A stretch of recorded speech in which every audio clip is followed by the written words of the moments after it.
First thing you need to do is log on Instagram and log into your account. After doing that, you come into the main page and swipe to the right to come on story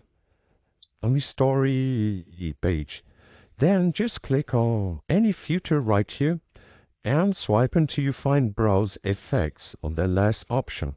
Click on top and here you can see several new filters, okay, several new filters on Instagram.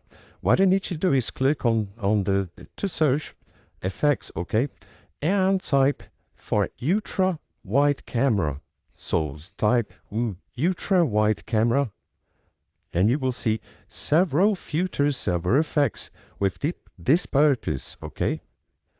So you can select any of these filters and use the ultra wide camera on Instagram Android, okay? I hope I help you how to use ultra wide camera on Instagram Android. So if this video helped you in any way, hit the like button and subscribe to our channel to receive its footsteps.